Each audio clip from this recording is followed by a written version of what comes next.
change your heart, change your life, change the planet. I'm going to tune you into a conversation I'm having with a friend right now, and hopefully there's something in there that might spark something in you.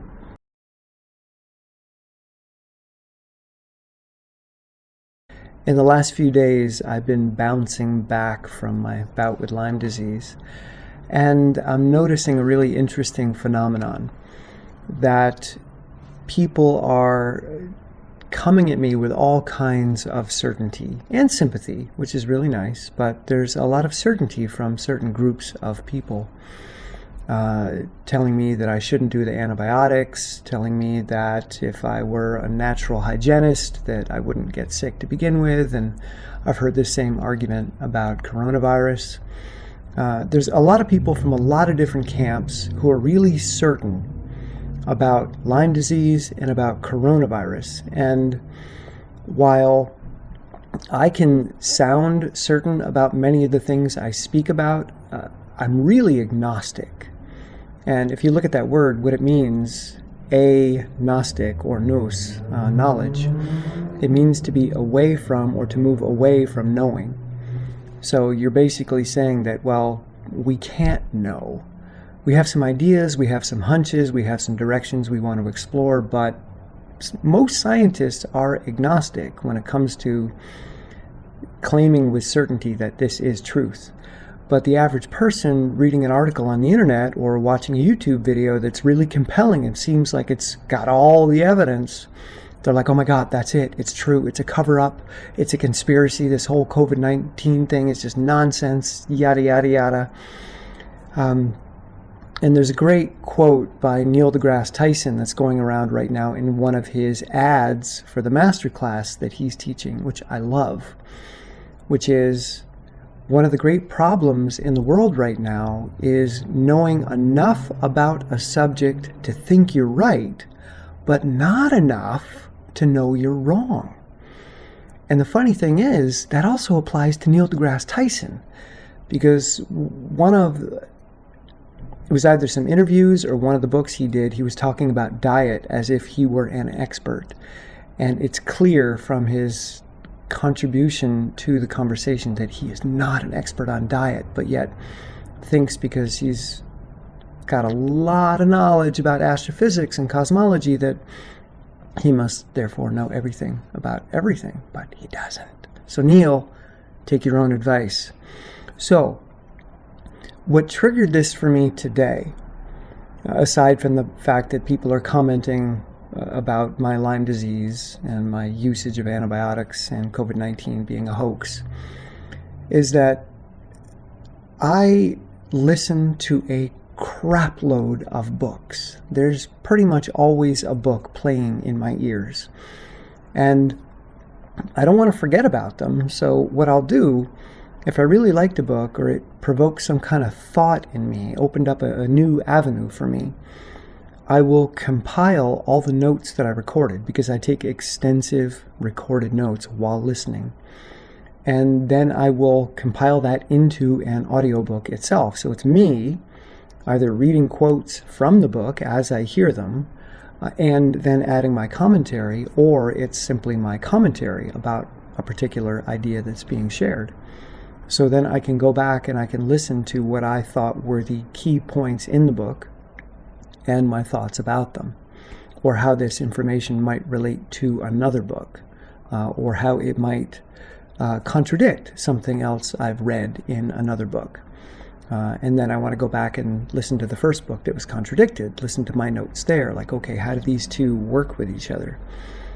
And so I'm going through today, through my folder of recorded book notes, which there are, God, probably 1,000 books in there, and I came across one, A User's Guide to the Brain, and I'm like, wow, that sounds really interesting, and I gave it 4 stars out of 5, which means I liked it, and there's 103 notes in that folder, so okay, this book really got me thinking, but I don't remember listening to that book, and it's from 2018.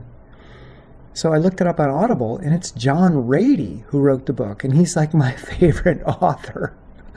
He wrote the book Spark, which really sparked something in me about physical movement and its effects on the brain. So the moral of this story that I'm sharing right now is that I consume so much information that I forget what I've consumed. I forget the details. I forget the fact that I read my favorite author's latest book. I forget that I even did that. But the gist of these books stays with me. So I may not remember the specifics or that it even happened, but it creates like a domino effect. It creates a cascade of knowledge. It sends me down rabbit holes. Like this thought got me to think about this thing, which got me to read that book, which got me to have this thought, which got me to read that book, and it keeps traveling. So my knowledge base, where it comes from, is just a chaotic mess. But I keep building on the gist of what I know throughout. So people often ask me, what book should I read? And it's like, God, all of them. Don't read just one and think that you understand. And that's where I want to bring this conversation back around to, is that people that have certainty about something haven't read enough yet. They know enough about a subject to think they're right, but not enough to know they're wrong. So someone, again, watches a really compelling YouTube video, or they read a website, some blog that is counterculture and says COVID-19 is a hoax, or Lyme disease is a hoax, and this diet is the perfect diet and it will work. You don't need to wear these stupid masks or whatever. Just eat this diet, live this lifestyle. And it's so compelling and it seems so well researched that that's all I need. I just need this one source of information. But that's not how you gain wisdom. You gain wisdom by suddenly reading everything you can about that particular blog post or video. Who are the people that say it's not true? Who are the people that contradict that information? Who are the people that say this is the truth? Find out what else have they read? What else have they written? Who do they work with? Are they esteemed or not? And the more you do this, the more you realize that, holy cow, things are incredibly complex. Incredibly complex.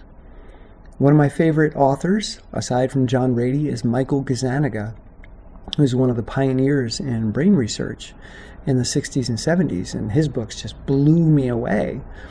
And one of his graduate students is Joseph Ledoux, who's now one of the preeminent neuroscientists, and I've read everything Joseph Ledoux has read. And then there's Franz de Waal, who's one of the world's leading primatologists, and I love everything he's written. But suddenly, Franz de Waal and Joseph Ledoux are going head to head and saying, you're wrong, no, you're wrong. And I'm like, wait a minute, I love both these guys. And then I go back to Michael Gazzaniga, listen to his latest book, and he's like, well, there's an argument, and I don't want to be in the middle of it because I know these people, but here's my thoughts. And it's like, wow, he's got a different perspective. So the more you read, the more you learn, the more you get kind of a solid foundation of how the generalities work, but the specifics are really fuzzy. And it's hard to be certain. It's really, really hard to be certain. So when it comes to the fine points, the fine details, I am very much an agnostic. And when it comes to the underlying foundation that everybody is standing on, having these arguments, well, most of that has been, I wouldn't say settled, but it's firm. You can walk on it. And when someone comes along and upends an entire paradigm, be cautious. If no one else has come to that conclusion, be cautious. Don't be so certain. Do some more reading. Don't just look to confirm your feelings or your beliefs, especially those that you prize. Put your prized beliefs up on the chopping block every day and see if they survive. That's my process, and it's uncomfortable, but I love it, because when one of your prized beliefs gets cracked open and is shown to be flawed, it's like, whoa, holy cow, I just learned something. Where do I go now? There's new possibility for me. So, kind of a long discussion, but this idea that you can be absolutely certain about something because you saw a video or heard one so-called expert speak on something, it makes no sense whatsoever.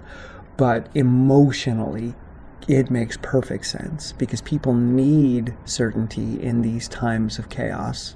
When you don't know what's going on, you're going to go to the voice that sounds the most certain. But that's the person you should trust the least. Go to the person that says, I don't know, this is really confusing to all of us as well. Here's what we think. Here's what it could be. We're not sure yet.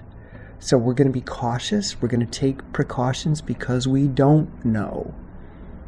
But when someone says, I do know, and this is a hoax, and therefore I'm not going to take any precautions, are you willing to put other people's lives at risk? Because if you're wrong, that's exactly what you're doing.